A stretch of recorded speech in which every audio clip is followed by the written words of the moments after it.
Hello future leaders, स्वागत है आप सभी का यूट्यूब चैनल टेक्निकल फिजिक्स में। तो जिन लोगों ने हमारा चैनल आज ही विजिट किया है तो उनको मैं बताना चाहूँगा कि इस चैनल पर जो भी टॉपिक मैं लेकर के आता हूँ, कोशिश मेरी यही रहती है कि इस टॉपिक को देखने के बाद आपको इस टॉपिक से रिलेटेड कोई दूसरा वीडियो कहीं भी देखने की जरूरत ना पड़े। तो चलिए शुरू करते हैं आज का ये टॉपिक, जो कि है हमारे डेविसन जर्मर एक्सपेरिमेंट के ऊपर। तो जो स्टूडेंट्स इस एक्सपेरिमेंट को समझना चाहते हैं वो इससे पहले डी ब्रोगली हाइपोथेसिस के बारे में पढ़ चुके होंगे। अगर आपने नहीं पढ़ा है तो उसके वीडियोस को जरूर जाकर के देख लीजिए। तो डी ब्रोगली हाइपोथेसिस था क्या, जिसमें वेव पार्टिकल ड्यूलिटी के बारे में डी ब्रोगली साइंटिस्ट जो थे उन्होंने बताया था। तो अब हम समझेंगे कि वो जो उन्होंने कंसेप्ट बताया था उस टाइम पे वो हाइपोथेसिस था और उस हाइपोथेसिस को किस तरीके से प्रैक्टिकली परफॉर्म किया गया। और डेविसन और जर्मर ये दो डिफरेंट साइंटिस्ट थे जिन्होंने बेल रिसर्च लैब में ये एक्सपेरिमेंट परफॉर्म किया था अप्रोक्स 1927 के आसपास।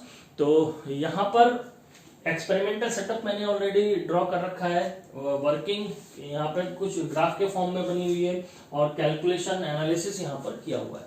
तो आपको बता दूं मैं कि डिफरेंट यूनिवर्सिटी एग्जाम्स में ये क्वेश्चन जो है बेसिकली लॉन्ग क्वेश्चन के फॉर्म में पूछा जाता है। तो जब भी ये क्वेश्चन लॉन्ग क्वेश्चन के फॉर्म में आएगा तो आपको स्पेशली तीन चीजें वहां पर लॉन्ग क्वेश्चन में लिखनी होंगी। सबसे पहले लिखना होगा आपको एक्सपेरिमेंटल सेटअप के बारे में। तो डिटेल्ड डायग्राम मैंने एक्सपेरिमेंटल सेटअप का यहाँ पर बनाया हुआ है आपके लिए। डिफरेंट बुक्स या जो भी आप मटेरियल चेक करते हैं डिफरेंट जगहों पर, तो आप पाएंगे वहां पे ये जो फिगर बना होता है एक्सपेरिमेंटल सेटअप का वो अलग अलग तरीके का होता है। तो जो आपको ज्यादा सही और आसान याद रखने लायक लगे उसको आप बना सकते हैं। मुझे तो यही बेस्ट लगा जिसमें सारी चीजें हमने एक्सप्लेन यहाँ पे करके रखी हुई है ऑलरेडी, तो इसको आप आसानी से याद भी रख सकते हैं। तो इस एक्सपेरिमेंटल सेटअप को हम समझते हैं। दूसरी चीज जो आपको एग्जाम में लिखनी होगी वो होगी वर्किंग, कि इस एक्सपेरिमेंट में क्या वर्किंग हो रही है और उस वर्किंग के बाद हमें कैलकुलेशन और एनालिसिस करना होगा डेविसन जर्मर ने जो उस टाइम पे किया था। तो A to Z इसमें सारी चीजें हम लोग समझेंगे। सबसे पहले मैं बात करूंगा एक्सपेरिमेंटल सेटअप की। तो एक्सपेरिमेंटल सेटअप आप यहाँ पे देख रहे होंगे कि पूरा एक्सपेरिमेंटल सेटअप है जिसमें स्पेशल पार्ट है हमारे पास एक electron gun. In this experiment, this electron gun is used to produce the electron beam. Electrons यहाँ पर आप देख रहे हैं कि टंगस्टन मटेरियल से कुछ बना हुआ है जो कि इलेक्ट्रॉन्स को एमिट करने का काम करता है जब हम इसमें यहाँ पर वोल्टेज प्रोवाइड करते हैं। इस वोल्टेज को हम चेंज भी कर सकते हैं, वेरिएबल वोल्टेज भी बना सकते हैं। उसके लिए यहाँ पे हाई टेंशन लाइन, जिसको हम कह सकते हैं कि एचटी लाइन रहती है और ये एक लो टेंशन लाइन रहती है। तो डिफरेंट वोल्टेज पर डिफरेंट करंट क्योंकि हमें चेक करनी है, इसलिए हमने यहाँ पे इस तरीके का वेरिएबल हाई टेंशन लाइन यहाँ पर लिया गया है, जिससे कि हम इसके वोल्टेज रेंज को, पोटेंशियल की जो वैल्यूज हैं उनको हम चेंज कर सकें और जो इलेक्ट्रॉन की इंटेंसिटी है वो बार बार हम बदल सकें। तो यहां से जब इलेक्ट्रॉन प्रोड्यूस हो जाते हैं तो प्रोबेबिलिटी है कि इलेक्ट्रॉन जब प्रोड्यूस होंगे, इलेक्ट्रॉन गन से निकलेंगे बाहर, ये अगर इलेक्ट्रॉन गन है तो उसका डायरेक्शन कुछ भी हो सकता है, रैंडम डायरेक्शन में निकलेंगे, कुछ आगे को निकलेंगे। तो उनको एक बीम के फॉर्म में अलाइन करने के लिए हम यहाँ पर एक्सेलरेटिंग एनोड्स का यूज करते हैं, जो कि ये येलो कलर से आपको दिखाई दे रहा होगा। तो ये एक्सेलरेटिंग एनोड्स हैं जिसमें कुछ ग्रिड्स लगे होते हैं और ये ग्रिड जो इलेक्ट्रॉन जो निकल रहे हैं बहुत सारे, उनको एक बीम के फॉर्म में इस टारगेट की तरफ, जो कि निकल मटेरियल का टारगेट है, इस टारगेट की तरफ अलाइन कर देता है। तो यहां पर मैंने शो कर रखा है कि इलेक्ट्रॉन्स इस तरीके से इलेक्ट्रॉन गन से निकल करके जा रहे हैं। तो इसी चीज को आपको लैंग्वेज बना करके एक्सपेरिमेंटल सेटअप के अंदर लिख देना है कि in this experiment setup we have used one electron gun which is used to produce the electrons and the voltage can be changed by using the high tension lines and these electrons are going towards the nickel target. The material of this target is nickel, always remember this thing. And at this point T, suppose this is the T target point, इस T target point पर हो क्या रहा है, इस T target point पे हमें diffraction मिलता है।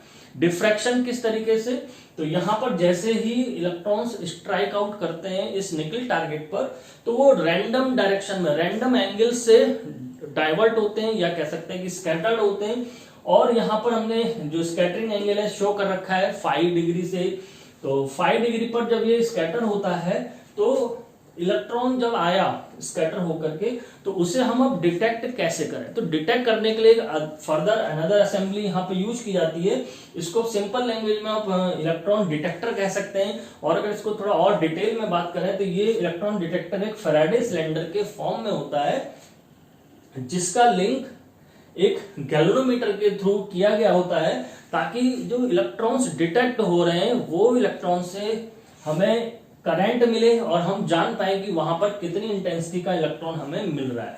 तो करंट जितना ज्यादा या जितना कम होता है उससे हमें पता लग जाता है कि वहां पर इलेक्ट्रॉन्स की संख्या कम है या ज्यादा है। ये जो फैराडे सिलेंडर होता है ये रोटेटरी है। रोटेटरी मींस ये जो सर्कुलर स्केल आपको यहाँ पर दिखाई दे रहा है, इस सर्कुलर स्केल में ये पूरा का पूरा मूव किया जा सकता है। मूव इसलिए किया जा सकता है ताकि यहाँ से अगर कोई दूसरा एंगल मिले तो इस या इधर कोई एंगल मिल रहा है तो हर तरह के डिफरेंट जो इलेक्ट्रॉन्स होंगे अलग अलग फाई के यानी कि स्कैटरिंग एंगल के, उनको ये डिटेक्ट करके हमें बताएगा कि कहां पर इलेक्ट्रॉन्स की जो इंटेंसिटी है किस एंगल पर कैसी मिल रही है। तो ये पूरा एक्सपेरिमेंटल सेटअप है जिसे आप लैंग्वेज में एक्सप्लेन करेंगे मेन एग्जाम में। फिर बात करते हैं दूसरे पॉइंट की, जो कि होगा हमारा वर्किंग।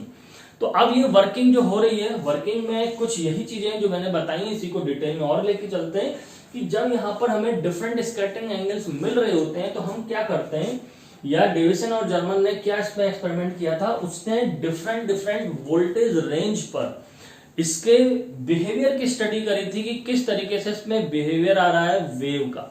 तो वेव नेचर और दूसरा वेवलेंथ की स्टडी या वेवलेंथ का मेजरमेंट, ये दो पर्टिकुलर काम इस जो कहेंगे एक्सपेरिमेंट परफॉर्म हुआ था डेविसन और जर्मर का। इसके अलावा भी बहुत सारे साइंटिस्ट थे उस टाइम पे जिन्होंने जो एक्सपेरिमेंट थे डी ब्रोगली हाइपोथेसिस को करने के लिए, वेरीफाई करने के लिए लोगों ने किए, बट सबसे ज्यादा पॉपुलर जो रहा वो यही रहा डेविसन जर्मर एक्सपेरिमेंट। तो याद रखना है आपको कि दो मेन ऑब्जेक्टिव हमें इससे मिले थे। क्या मिले थे, एक तो वेव पार्टिकल ड्यूलिटी यानी कि जो इलेक्ट्रॉन्स हैं उनमें वेव का नेचर भी एग्जिस्ट करता है, हमें ये पता लगा था। दूसरा जो डी ब्रोगली ने वेवलेंथ दी थी लैम्डा इक्वल टू h/p, उस वेवलेंथ का उस फॉर्मूले का भी वेरिफिकेशन इस एक्सपेरिमेंट के थ्रू किया गया था। तो वो किस तरीके से किया गया उसी को हम यहाँ पे बात करने वाले हैं। तो सेकंड पहला पार्ट तो आपका यही हो गया जिसमें आप पूरी की पूरी इस वर्किंग को एक्सप्लेन करेंगे। दूसरा वर्किंग में हम लिखेंगे यहाँ पर कि in this experiment we provide different voltage ranges. हम डिफरेंट वोल्टेज रेंज देते हैं ताकि हम उसमें वोल्टेज और करंट के बीच में स्टडी कर सकें डिफरेंट इलेक्ट्रॉन्स की इंटेंसिटी की।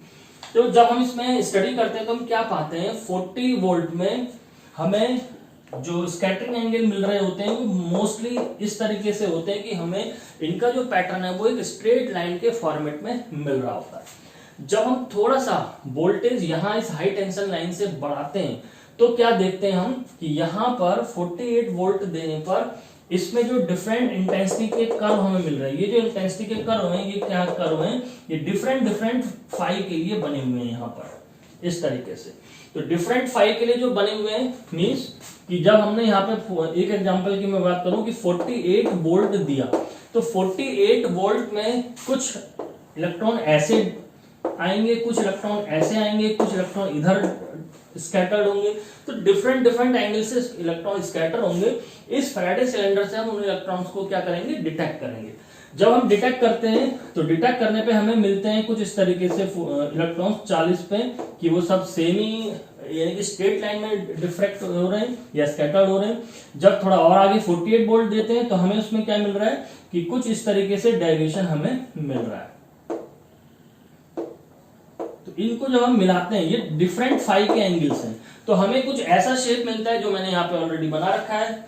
जब हम इसको थोड़ा और बढ़ाते हैं 50 वोल्ट रखते हैं तो कुछ और हमें यहाँ पे बम्प मिलता है। ये बम्प सा यहाँ पे दिखाई दे रहा है यानी कि जो उभार सा यहाँ पे दिखाई पड़ रहा है, इसको अगर हम मेजर करें डिफरेंट वोल्टेज में तो सबसे ज्यादा 54 वोल्ट पे ही ये हमें बम्प मिलता है। मैक्सिमम बम्प जो मिलेगा वो हमें 54 वोल्ट पे ही मिलता है। तो ये ध्यान देना है। अब इस 54 वोल्ट में जो हम इसकी मैक्सिमम बम्प की बात करें वो कौन से एंगल पे मिल रहा होता है, तो मैक्सिमम बम्प जो है वो 50 डिग्री एंगल पे मिल रहा होता है। यानी कि यहां पर जो एंगल हमें मिलेगा फाई का, ये कितना मिलेगा 50 डिग्री। 50 डिग्री वो एंगल है जहां पे मैक्सिमम नंबर ऑफ इलेक्ट्रॉन्स हमें मिल रहे हैं। वो कैसे हमें पता लग रहा है, क्योंकि जो 50 डिग्री से स्कैटर होकर के आने वाली इलेक्ट्रॉन बीम है वो सबसे ज्यादा करंट प्रोड्यूस कर रही होती है फैराडे सिलेंडर के थ्रू। बाकी जगहों पे कम है, तो मैक्सिमम बम्प एंगल हमारा क्या है 50 डिग्री। अब इस पे क्योंकि डिफरेंट हमारे पास यहाँ पे स्ट्रक्चर मिल रहे हैं, एंगल्स हमें डिफरेंट मिल रहे हैं, तो डिफ्रैक्शन जहां पर भी मौजूद रहता है, तो हम पढ़ चुके हैं पहले से ब्रैग्स लॉ के बारे में कि किसी भी उसमें ब्रैग्स लॉ है हमारा 2d sin theta equal to n lambda के फॉर्म में। तो जहां पर जो हमारे ग्लैंसिंग एंगल्स होंगे, अगर हम इन ग्लैंसिंग एंगल्स को पता लगाना चाहते हैं तो यहां पर अगर हम एक नॉर्मल की बात करें, जहां से ये वेव हमारी आ रही है, तो ये एंगल हमारे ग्लैंसिंग एंगल्स कहलाएंगे, जिसको हम थीटा से डिनोट कर सकते हैं। बहुत इंपॉर्टेंट पॉइंट है, इसकी कैलकुलेशन को समझने के लिए यहां पर आप ध्यान दीजिएगा कि ये जो हमने नॉर्मल ड्रॉ किया है, इस नॉर्मल से जो ये लाइन आ रही है, जो इलेक्ट्रॉन बीम आ रही है इधर, और इलेक्ट्रॉन बीम यहां से इस तरीके से जा रही है, तो ये जो एंगल है हमारा, ये फाई कितना है, स्कैटरिंग एंगल 50। हमें ग्लैंसिंग एंगल निकालना, या कह सकते हैं एक तरीके से इंसिडेंट एंगल और रिफ्लेक्टेड एंगल की अगर हम बात करें तो ये हमारा कितना होगा थीटा डिग्री। अब ये पूरी लाइन कितने की है, 180 डिग्री की है। 180 डिग्री में जितना एंगल ये होगा उतना ही एंगल ये भी होगा, तो इसको अगर हम माइनस करें तो हमें ये एंगल पता लगता है कि ये 65 डिग्री का एंगल है थीटा, जिसको हम ग्लैंसिंग एंगल को जो हमारा ब्रैग्स लॉ है वहां पर हम यूज करेंगे। तो आइए देखते हैं इसको थोड़ा सा। तो वर्किंग में अब जब हम इसका वोल्टेज और थोड़ा सा बढ़ाते हैं, हमने अभी यहां पर देखा कि 54 वोल्ट पे हमें मैक्सिमम बम्प यहां पर मिल रहा था। 60 वोल्ट हमने जैसे किया तो हमने क्या पाया कि थोड़ा सा जो बम्प है वो फिर से कम मिलना शुरू हो गया, डाइवर्जन है उसमें कम मिल रहा है डिफरेंट एंगल्स के टर्म्स में। 68 वोल्ट या उससे हमने जब ज्यादा वोल्ट दे करके देखा तो हमें मैक्सिमम टाइम स्ट्रेट लाइन ही मिल रही थी। तो ये जो हमने दो ग्राफ बना के यहाँ पर शो किया है वोल्टेज और करंट के बीच में किया हुआ है, जिसमें सबसे मेन इंपॉर्टेंट जो ग्राफ है हमारा वो कौन सा होगा, 54 वोल्ट का होगा। तो हमेशा ध्यान रखेंगे कि इसको इस तरीके से भी आप शो कर सकते हैं कि यहाँ पर कोई निकल टारगेट है, तो यहां से जब ये रिफ्लेक्ट होकर के जाएगी तो ये हमारा टारगेट मटेरियल है, तो ये हमारे पास कितना है 50 डिग्री का एंगल है। यहां पर अगर हम इसको देखेंगे तो ये हमें 65 डिग्री थीटा की वैल्यू मिलती है, ये हमारा फाई स्कैटरिंग एंगल है। तो इस चीज को हमेशा याद रखेंगे। तो ग्लैंसिंग एंगल को हम यहाँ पर अप्लाई करेंगे, तो ये वर्किंग में आप पूरा डिटेल्ड डायग्राम बना सकते हैं जिसमें डिफरेंट ग्राफ हो, डिफरेंट वोल्टेज रेंज पे कैसा बिहेवियर जो इंटेंसिटी पैटर्न में मिल रहा है वो आपको लिखना होगा। अब बात करेंगे थर्ड मोस्ट इंपॉर्टेंट पार्ट की, जो कि हमारा रिजल्ट और कैलकुलेशन पार्ट। इस रिजल्ट और कैलकुलेशन पार्ट को हम पहले एक्सपेरिमेंटल एनालिसिस के थ्रू करेंगे, फिर थ्योरेटिकल एनालिसिस से करेंगे, ताकि हमारा जो डेविसन जर्मर का एक्सपेरिमेंट है वो डी ब्रोगली हाइपोथेसिस को वेरीफाई कर सके।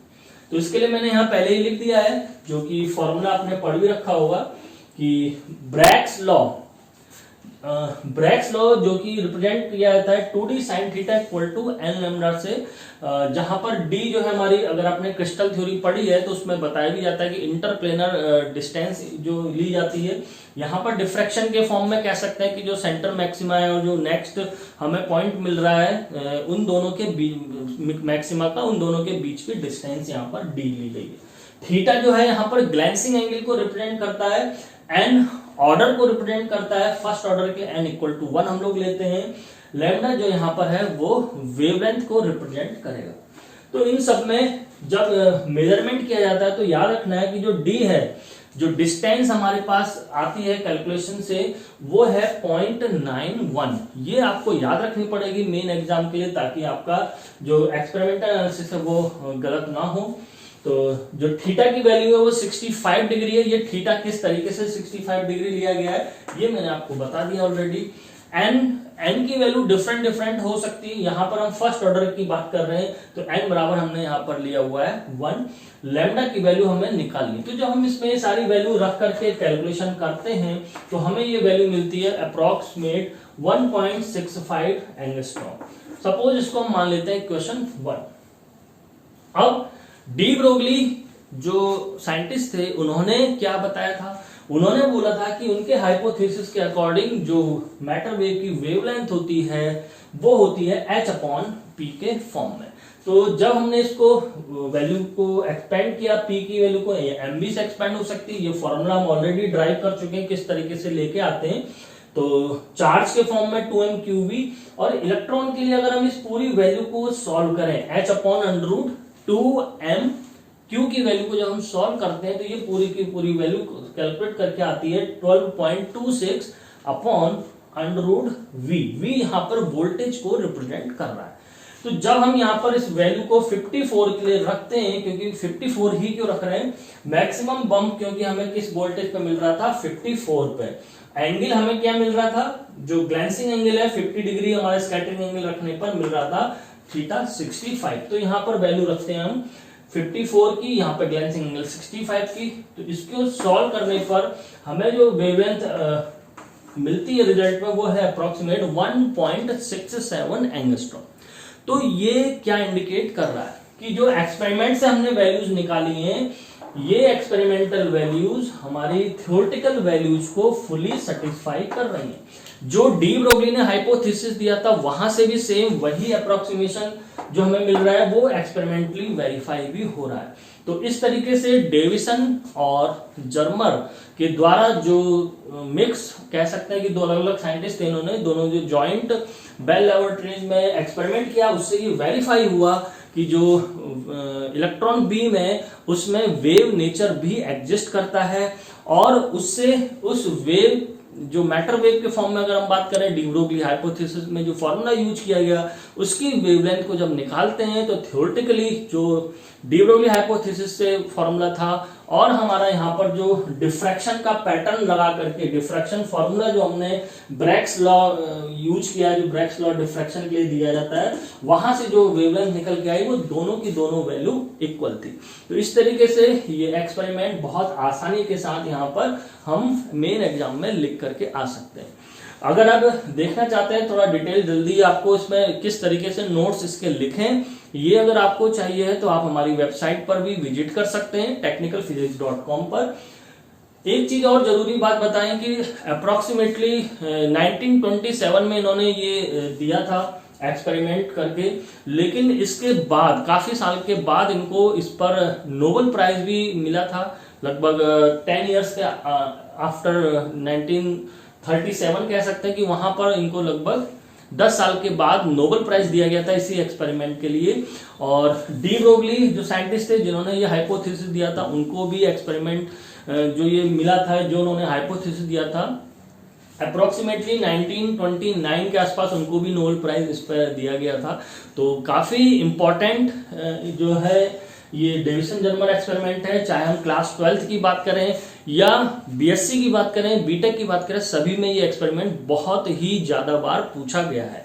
तो इसका जो सबसे मेन पार्ट है याद रखने के लिए आप चाहे तो फिर से एक बार इस वीडियो को बैक करके या रिवाइंड करके देख लीजिए, क्योंकि ये सबसे ज्यादा इंपॉर्टेंट पार्ट यही है कि किस तरीके से इसमें वर्किंग हो रही है और इसकी कैलकुलेशन किस तरीके से की जानी है। फिगर आप जो इजी आपको लगता हो वो बनाएं, लेकिन अगर लॉन्ग क्वेश्चन में आ रहा है तो जो मैंने यहाँ पे फिगर आपको बना के दिया है तो कोशिश करें कि आप उसी फिगर को बना लें। तो आज के वीडियो के लिए इतना ही रखते हैं, जल्दी मिलेंगे आपसे नेक्स्ट वीडियो के साथ। तब तक के लिए थैंक यू।